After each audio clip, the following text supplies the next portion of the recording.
Bonjour Nadia. Je suis la déléguée générale du réseau EdTech France, qui est un réseau français qui regroupe un peu plus de 450 EdTech, entreprises du numérique pour l'éducation et la formation. Alors nous parlons aujourd'hui de femmes et de technologie. Est-ce qu'il y a beaucoup d'entreprises fondées et dirigées par des femmes chez EdTech France ? Alors, c'est une excellente question. Jusqu'à l'année dernière, on ne le savait pas. On n'avait pas mené une étude chiffrée et détaillée. Donc on avait l'impression que, comparé à d'autres branches de la tech comme la fintech ou la health-tech, il y avait un peu plus de femmes entrepreneurs, de femmes CEO. Mais maintenant, on le sait. On a mené une étude donc avec EY et la Banque des Territoires. Et il y a 33% de femmes chefs d'entreprise au sein du réseau EdTech France versus une moyenne de la French Tech qui est plutôt en deçà de 20%. Donc on est des meilleurs élèves comparés aux autres verticales de la tech. Mais après, techniquement, il y a encore 77% de startups de la tech qui sont dirigées par des hommes.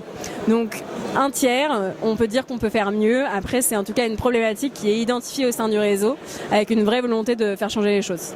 Et ces femmes font-elles des retours sur et leur épanouissement et le développement de leur entreprise au sein de cet écosystème essentiellement masculin ? Complètement un côté client, que ça soit côté université, côté business school, côté grand compte corporate, côté organisme de formation, TPE, PME, le tissu économique français reste dirigé par des hommes, il faut le dire. Du coup, face à la clientèle masculine, on a des retours de la part des femmes entrepreneurs.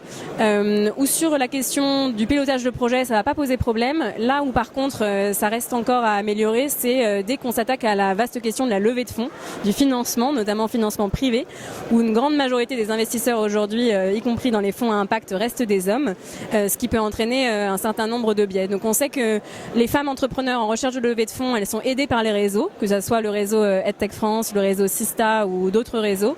Elles nous font un retour sur l'importance d'être dans des clubs de femmes, de partager et de s'écouter.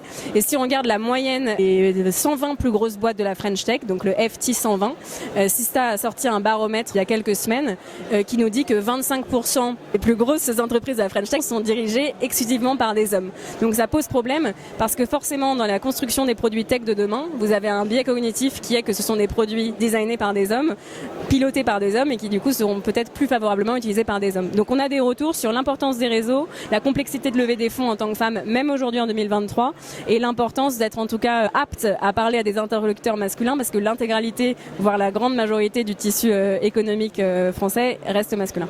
Côté formation, les femmes sont-elles formées différemment au métier de la tech ? Alors c'est une bonne question. Je pense qu'il n'y a pas une différence de formation sur la compétence numérique en tant que telle.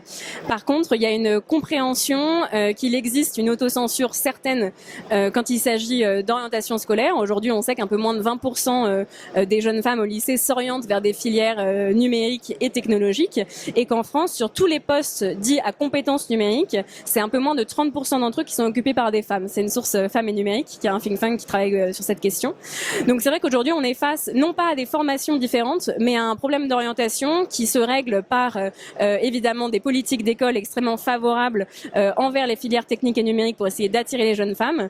Et ça se règle aussi par l'importance des rôles modèles, le fait de faire venir des conférencières, des entrepreneuses de la tech, des responsables digitales de grands groupes d'universités qui sont des femmes et qui viennent parler aux élèves.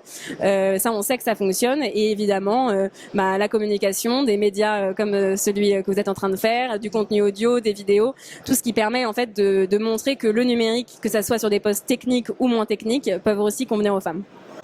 Tu parles de rôle modèle. Quels sont les principaux rôles modèles chez EdTech France ?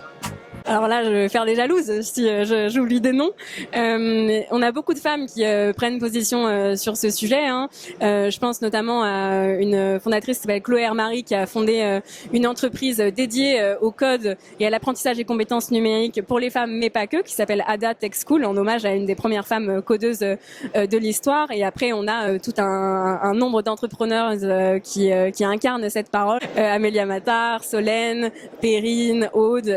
On a d'ailleurs un conseil d'administration qui est mixte, qui est paritaire, avec des femmes élues, Déborah, Margot.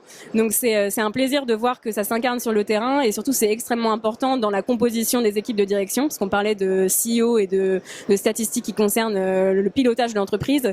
Mais à partir du moment où on note en France aussi un manque de femmes dans les postes de direction, il y a aussi quelque chose à faire, et c'est vrai qu'une femme aura plus tendance à recruter une équipe paritaire. Donc c'est à la fois l'importance du rôle modèle, mais surtout l'importance de la vision stratégique stratégique d'une femme qui pilote une boîte et qui a peut-être plus conscience de ces problématiques-là aujourd'hui.